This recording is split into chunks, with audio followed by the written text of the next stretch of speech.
Zejinas Platform. Karibuni kwenye Business Battle. Yesterday you said tomorrow, so just do it. Make your dreams come true. Just do it.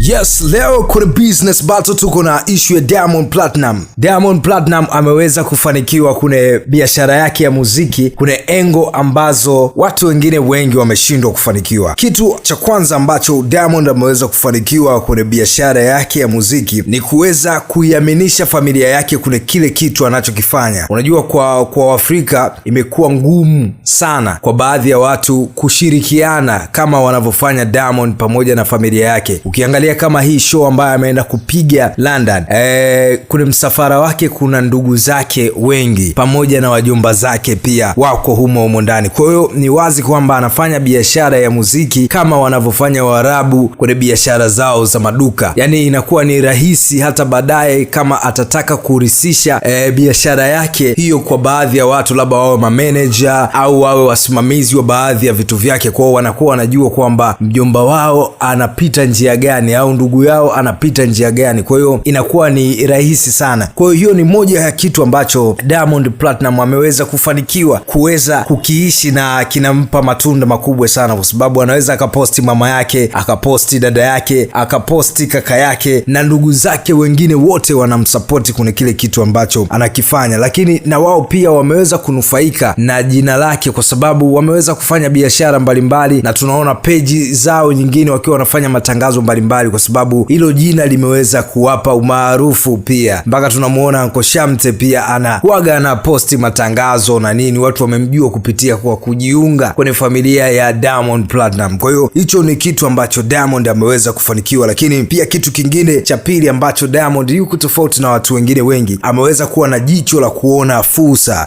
Yani namna gani anaweza kutumia hata rasilimali watu, kwamba sasa hivi naenda na fulani. Yani huaga yuko peke yake. Sasa hivi naenda na fulani, sasa hivi naenda na huyo. Kama watu wanavyosema kwamba sasa hivi anatembelea upepo wa Juksi. Inaweza ikawa ni kweli, kwa sababu Juksi sasa hivi amehit sana Nigeria kufuatia ile harusi ambayo aliifanya. Lakini hicho ni kipawa pia, yani ni jicho la kuona sasa hivi nataka nitembee na nani, nataka nitembee na upepo nani. Hata kuna biashara hivyo vitu vipo sana, biashara hizi nyingine za kawaida, kwamba sasa hivi nachukua mzigo kwa fulani, mzigo yake inatembea sana. Kwa hiyo iko kawaida sana. Kwa hiyo Diamond amepewa hicho kipawa cha kuona fursa mbalimbali kupitia kwa watu. Sasa hivi napita na Juksi kwa sababu Juksi alifanya harusi ambayo ili trend Nigeria, lakini pia baadhi ya ngoma za Juksi zilifanya vizuri pale baada ya hii harusi. Kwa hiyo ni wazi kwamba hata wale wa Nigeria wengi waliotokea pale, hata kama walikuwa wamfuati Diamond Platinum, hata kama walikuwa wanamfuata Juksi, lakini Diamond ameweza kuitumia hiyo fursa na yeye kuwepo pale na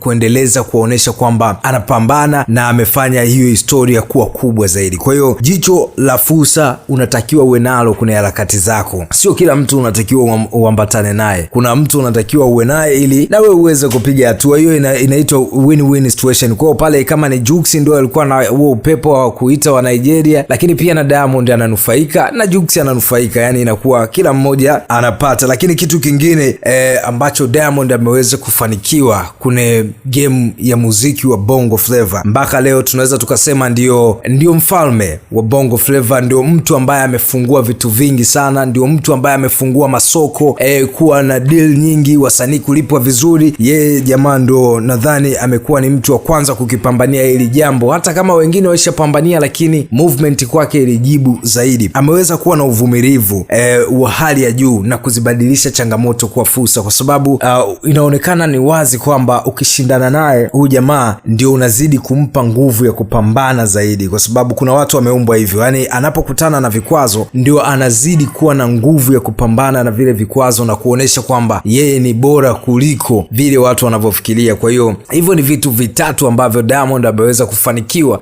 kwenye biashara yake ya muziki mpaka yeye kuweza kufika hapo. Na kitu kigumu zaidi ndio hicho hapo cha mwisho, yani kupambana na changamoto kuwa fursa. Yani unapozuiliwa huku labda media media zinazima mziki wake, yeye anaamua kupita kwenye mitandao na kuhakikisha kwamba anaendelea kusikika kila sehemu. Kwa hiyo ni jambo kubwa sana. Kwa hiyo na kitu alichokifanya jana usiku ni kitu kikubwa sana, anatakiwa apewe pongezi na aendelee kusapotiwa, kwa sababu tuna Watanzania wachache sana ambao wanaweza wakawa wanapambania jambo kama yeye anavyopambania muziki wa Bongo Flava kuupeleka kimataifa. Haijalishi awe hana kipaji kikubwa, awe hana nini, lakini jinsi anavyoweza kuchagua watu na kuwaweka sehemu ambayo ni sahihi na kupiga vitu vyao na vikaenda vizuri, hicho pia ni kipawa. So tuendelee kumpa respect yake na aendelee kuchapa kazi bana. Mimi naitwa Mr. Ndemi hapa The Genius kutoka The Genius Platform. Natamani na uniambie ni vitu gani ambavyo unaviona Diamond ameweza kuvifanikisha kwenye mchezo wake wa muziki au industry ya muziki kwa ujumla, ambavyo vimemfanya aweze kufanikiwa zaidi bana. Yangu mimi ni hayo tu. Asante kwa kuendelea kuwa mdau wetu mkubwa. Tunakuomba bonyeza alama ya kengele na usiache kusubscribe. Asante sana.